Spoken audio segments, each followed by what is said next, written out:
The Feather of Flufforia.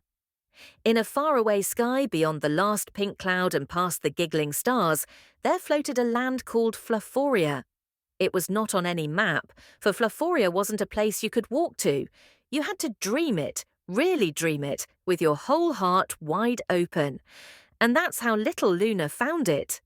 Luna was an ordinary girl with an extraordinary imagination.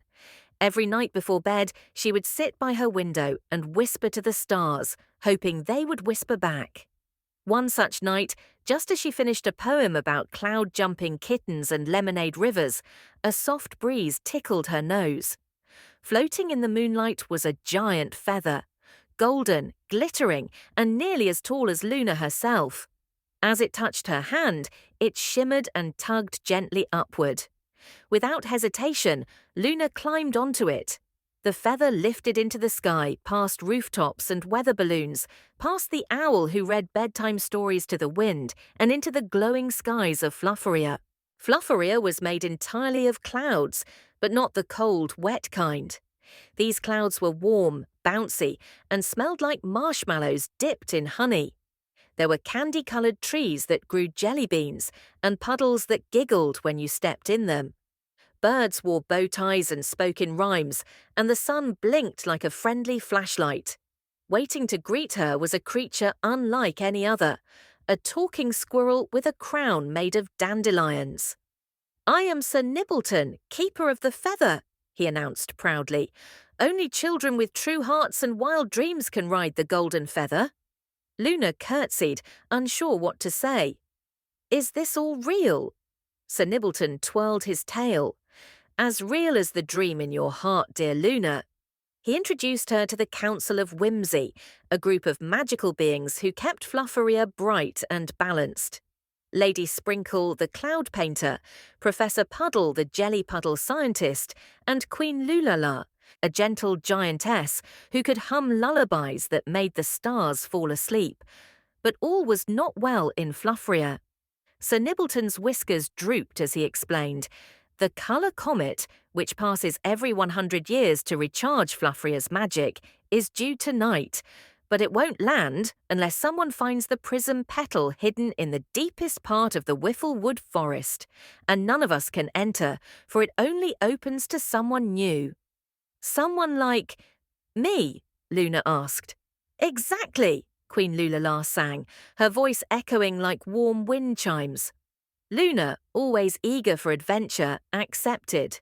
Sir Nibbleton handed her a small pouch of dream dust for emergencies and a talking lantern named Twink to light her way. With a gentle bounce, Luna set off across the sky meadows and floating bridges. Along the way, she met the Bubble Bunnies, who offered her glowing carrots for good luck, and crossed the whistling wind wall, a barrier of laughing breezes that tickled travellers until they cried with joy. But just as she reached the edge of Whifflewood, a shadow crept across the clouds. The grumble fog was coming, a moody mist that fed on doubt and fear. It was said to twist dreams and steal light from the land. Luna hesitated, her heart pounded. What if she failed? What if the Prism Petal wasn't real? But then she remembered Sir Nibbleton's words, "As real as the dream in your heart." She clutched Twink tightly and whispered, "I believe." With that, a path appeared. Inside Whifflewood, trees glowed with rainbow veins, and flowers floated gently in the air like bubbles. But the deeper she went, the dimmer the colours became. The grumble fog was here. It whispered cruel things. "You're just a little girl. You don't belong here. Go home." Luna's legs wobbled, her hands trembled, but then she remembered her dream dust. Taking a pinch, she blew it into the air. The particles swirled around her, forming shapes. Her favourite memories, her mother's laugh, her baby brother's silly songs, the book she loved that made her cry happy tears. The grumble fog hissed and shrank away from the glow of her dreams. Just then she saw it. In the centre of a glowing nest made of crystal leaves sat the Prism Petal, a flower with glassy petals that shimmered in all the colours of the sky. Luna reached out, and the moment she touched it, a sound like 1,000 music boxes filled the forest. Light burst from the trees, the colours returned, the fog fled. Twink beamed, "You did it, Luna. You believed." Rushing back on a hoverleaf gifted by the bubble bunnies, Luna returned to Flufforia just as the colour comet streaked across the heavens. With the prism petal in hand, Queen Lulala held it to the sky. A beam of rainbow light shot upward and the comet paused, then spiraled gently down to touch the heart of Flufforia. Magic exploded like 1,000 sparklers. The jellybeans on trees doubled in size.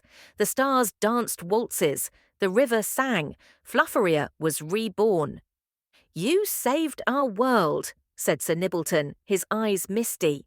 "You reminded us that one small heart can hold the biggest magic." Luna smiled, a little shy, a little proud. She rode the golden feather home, drifting gently into her bed as the stars tucked her in. The next morning, her mother asked why there was glitter in her hair and marshmallow on her socks. Luna only smiled and said, "Just a little dream." But on her windowsill sat a tiny glass petal that shimmered with all the colours of the sky. And every night after that, when she whispered to the stars, they whispered back. Because once you've saved a magical land, the magic never truly leaves you.